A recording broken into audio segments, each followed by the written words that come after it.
की सन 2016 मध्ये या देशाचे पंतप्रधान सन्माननीय नरेंद्रजी मोदी साहेबांनी फार मोठा गाजावाजा करून त्या ठिकाणी सांगितलं की 2022 पर्यंत आम्ही देशातल्या शेतकऱ्यांचं उत्पन्न त्या ठिकाणी दुप्पट करू। सभापती महोदय, शेतकऱ्याचं उत्पन्न दुप्पट झालं नाही, उत्पादन खर्च मात्र त्या ठिकाणी शेतकऱ्याचा दुप्पट झाला।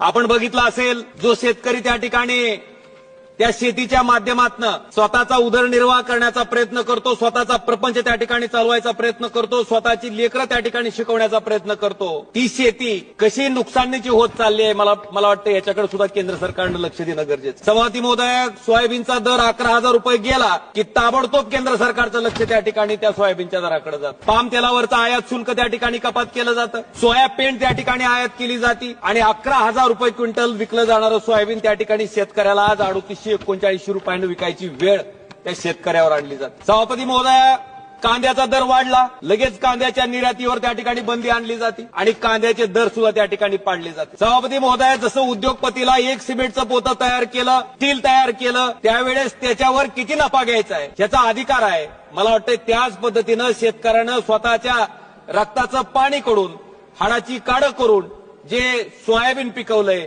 जे पीक पिकवलंय, त्या पिकावर सुद्धा त्याला किमान त्याचा प्रपंच चालावा इतका नफा मिळवण्याचा अधिकार त्या ठिकाणी आहे। हे सुद्धा कुठेतरी केंद्र सरकारनं त्या ठिकाणी लक्षात घेणं गरजेचं आहे।